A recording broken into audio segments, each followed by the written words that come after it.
Welcome to On the Edge with April Mahoney Brains. Here, this is the spot where the conversation is pointed, the guests are sharp, and the responses are never dull. Welcome home, Brains.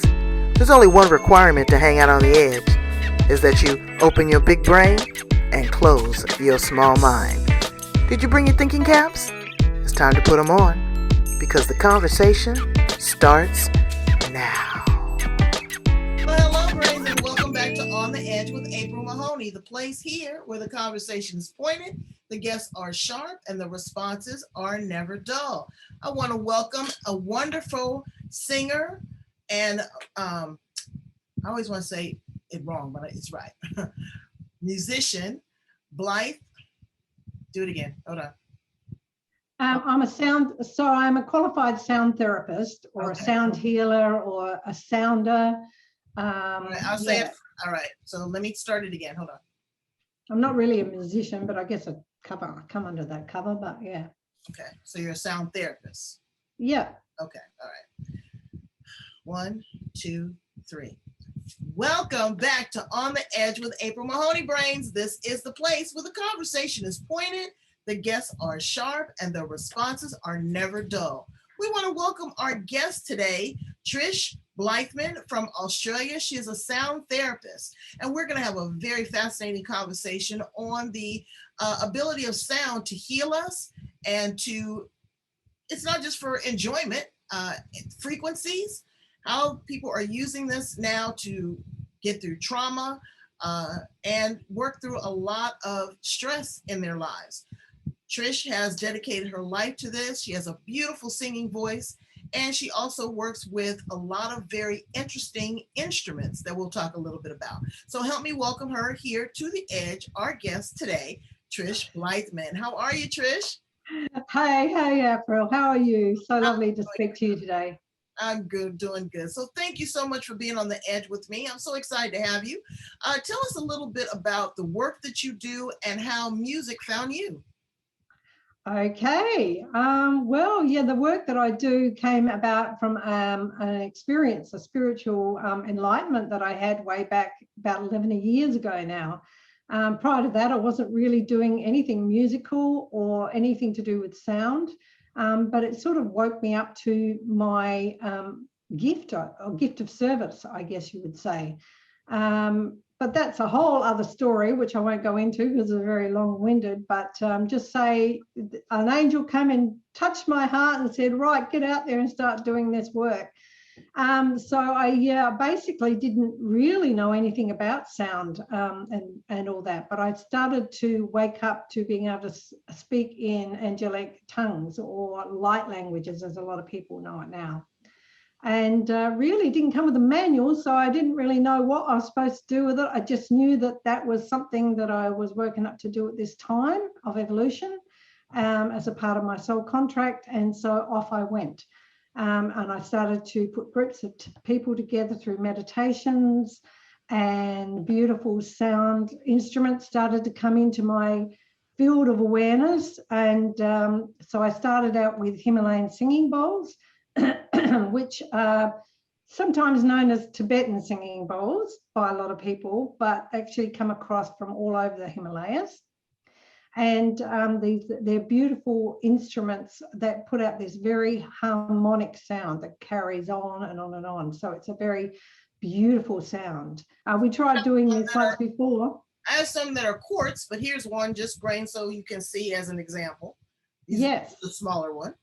Yeah, they're beautiful, beautiful instruments, and they really make people feel very calm and relaxed. But I work with gongs and crystal singing bowls, my flute, my shamanic drum, and my vocals, of course. So there's many instruments that brings together for what we call a sound bath. And that doesn't mean you have to jump into a bath. It just means that you're being bathed by the sound and vibrations of what the instruments are putting out there.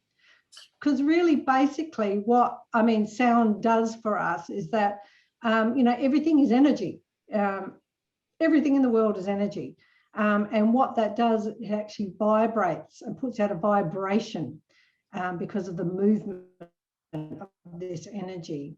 And when the vibration is measured, it's measured in frequencies.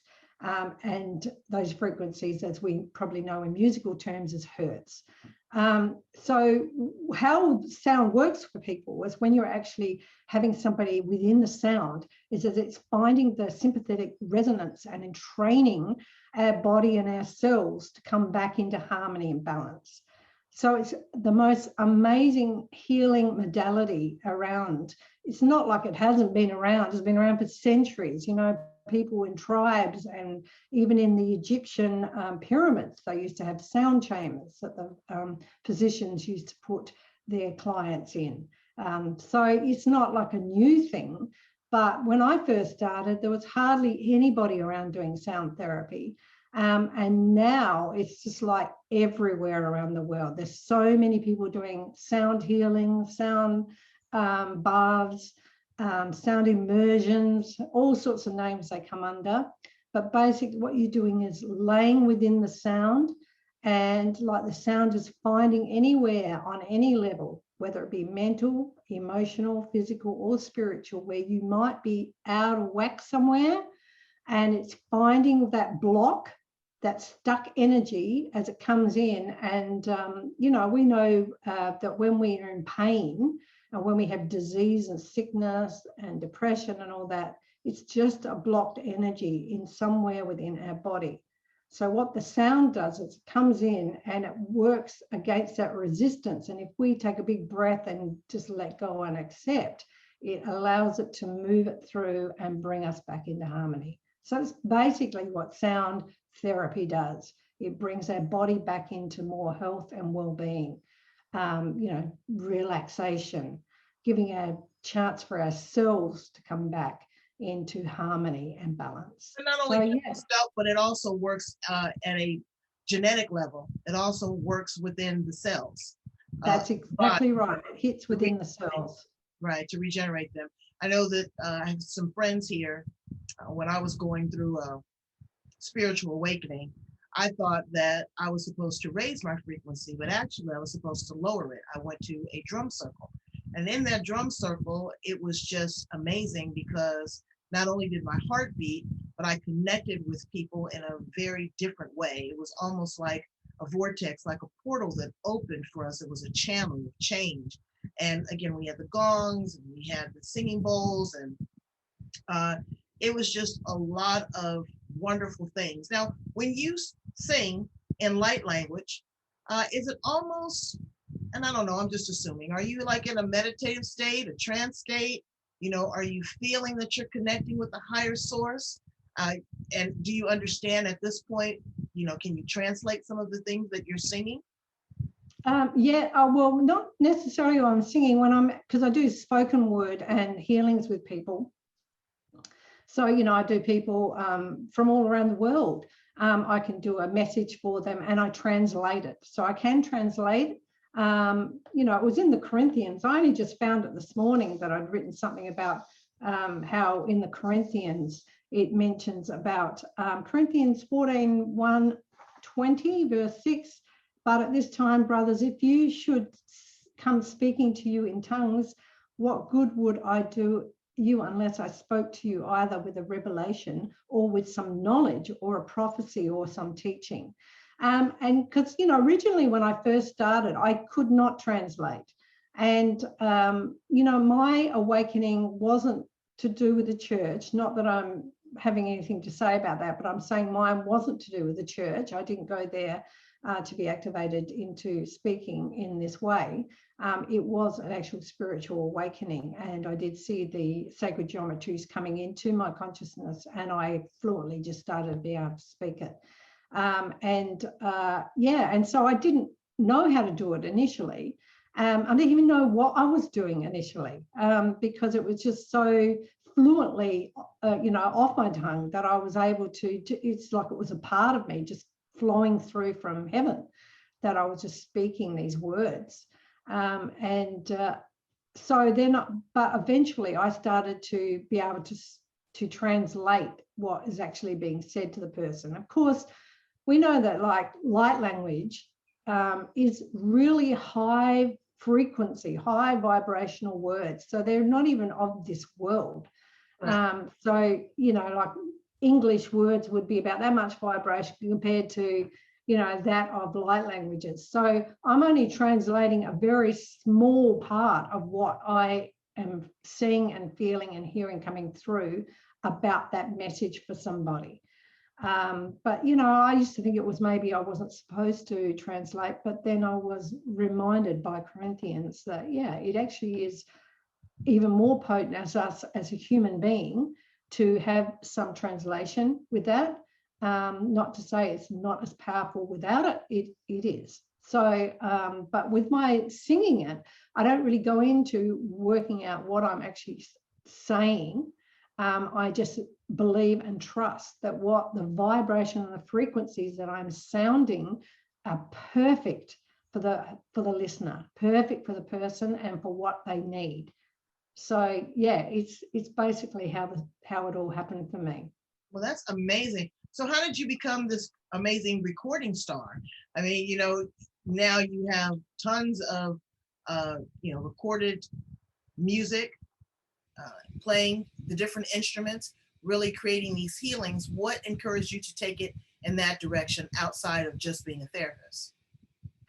Well, that's a good question, because initially, like I say, I was sort of very left field when I started doing all this work, because no one hardly in Adelaide was doing anything like it, especially not speaking in the light languages. So, and so I just continued with my groups. But then some people were asking me, have you got like a track that I could listen to at home?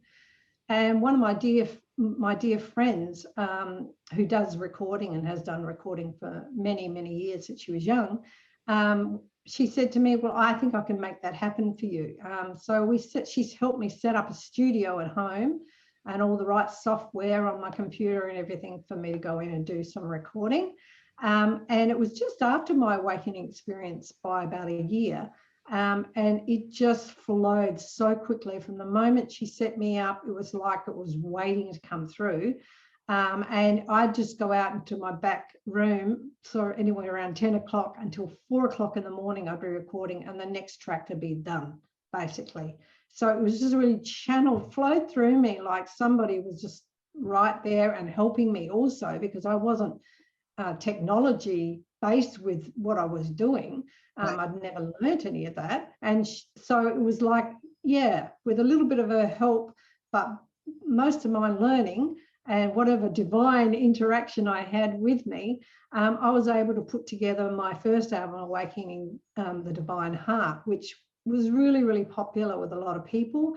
So yeah, that was 8 years ago. So now as you know, I've put out a new album called Codes of Light.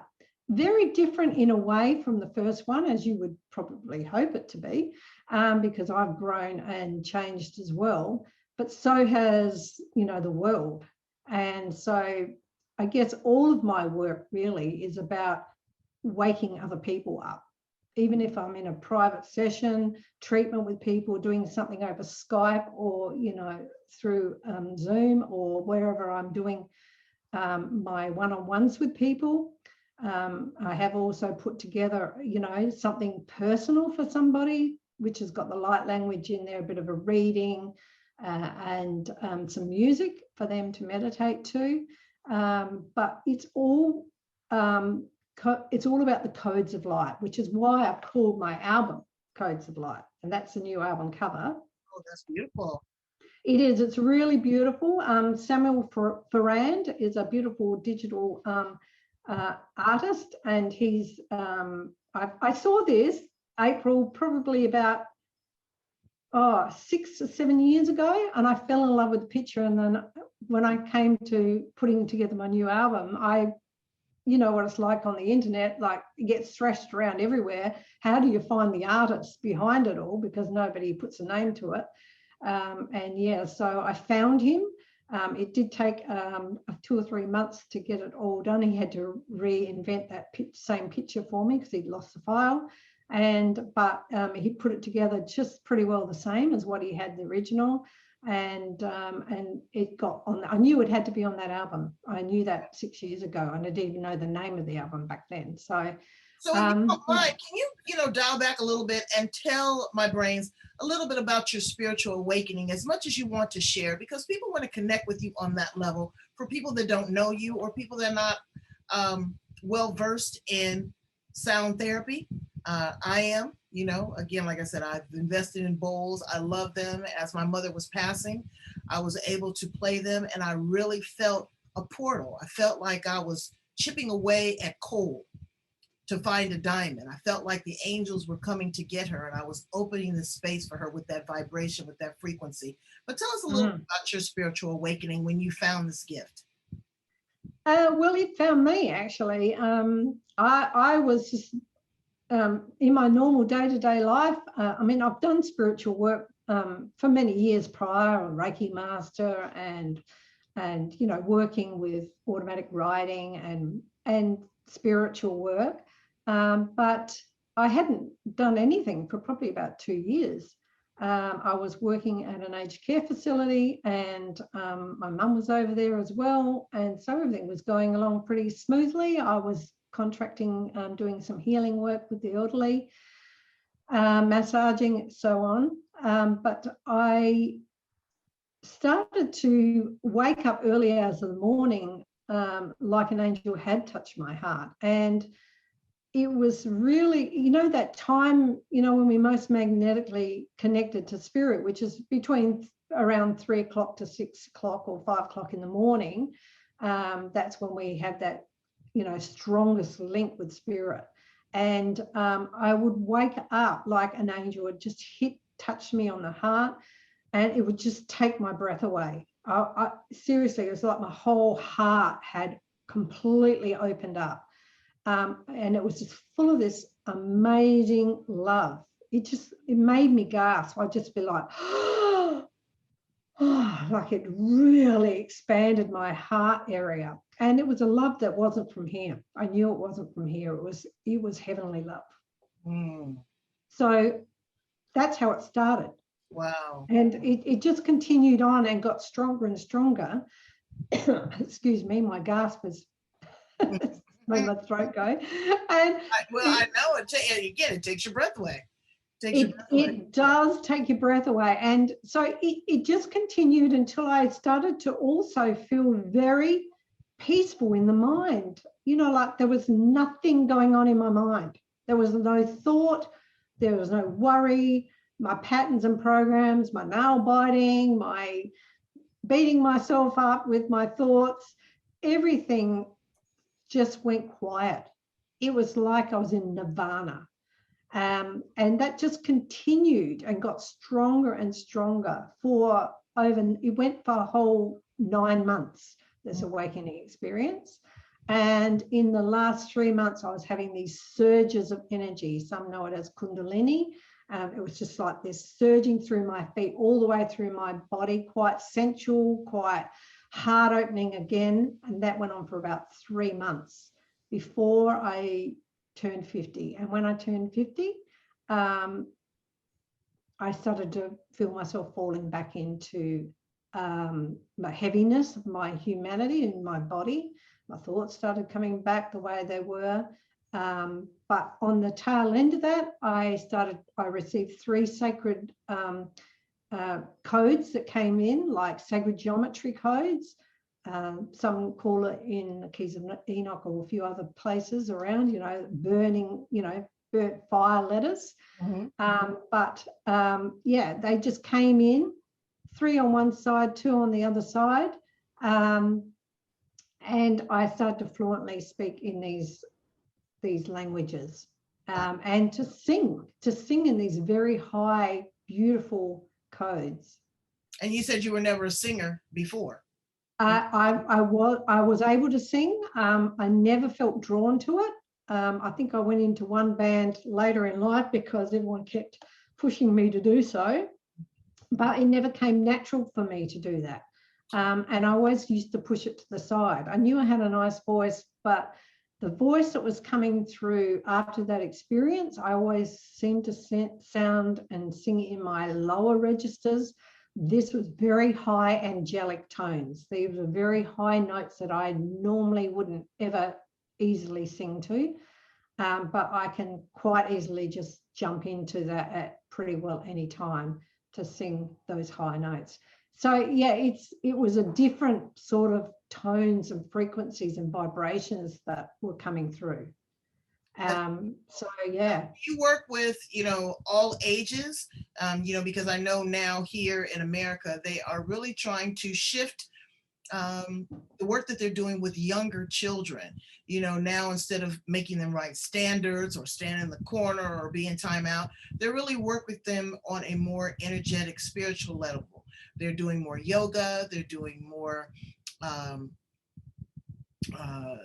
they're doing some sound therapy, but they're doing a lot of drumming. They find that that's really helping them with their mathematics and counting. And they're also doing a lot of work with young at-risk youth to really help them calm and center themselves. Are you age specific, or what's your feelings about using this type of therapy with younger children? Oh, it's perfect. I mean, I get lots of people saying from my first album that I put out that when they put it on, the kids just calm straight down. And that doesn't surprise me. I mean, children are so open to the spiritual world. I'm probably speaking their language. That's probably why they're feeling so calm with the music I put out. I don't specifically work with children because when I'm putting my groups together, obviously children, you'd have to specify your session to. You got to put your patience on, because to get them settled in, to calm them down. Yeah, I mean, because I do sound baths and groups, mostly it's adults that come along, because if you throw a child in there, then that'd aggravate people around that have paid money. So I don't normally have them in my groups, but that's not saying that it's absolutely powerful for children. And of course, we're opening up our creative vessel as well. As soon as we do that, we start to step in. I mean, music is so powerful, isn't it, for us emotionally, mentally, on all levels, as I explained before. I mean, they're even working with it in cancer research now quite successfully. Yeah, they're looking at that because, again, it has always been Westernized philosophy that if we can't give you a pill or cut it out, there's no place for it. And so, it may take a different route. It may take a little bit longer, but to be open to these types of modalities, to be open to this frequency and these channels are really powerful. So my brains are going to get an opportunity to share in one of your beautiful songs. It is called Higher Calling, and we are going to play that for you now, brains, here on The Edge.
that was absolutely angelic. And your voice, oh my God, it just really settled me into a different place. It's great for meditation, but I would be a little nervous if I was listening to it in the car because I'd be driving, because it really takes you into a different state. You have to be prepared. You have to be ready to receive it. So it was absolutely wonderful. I could see myself burning some non-chapa later on and playing that and just being in a wonderful space. So tell my brains, Trish, how to get in contact with you and also how to download or purchase a copy of your new CD.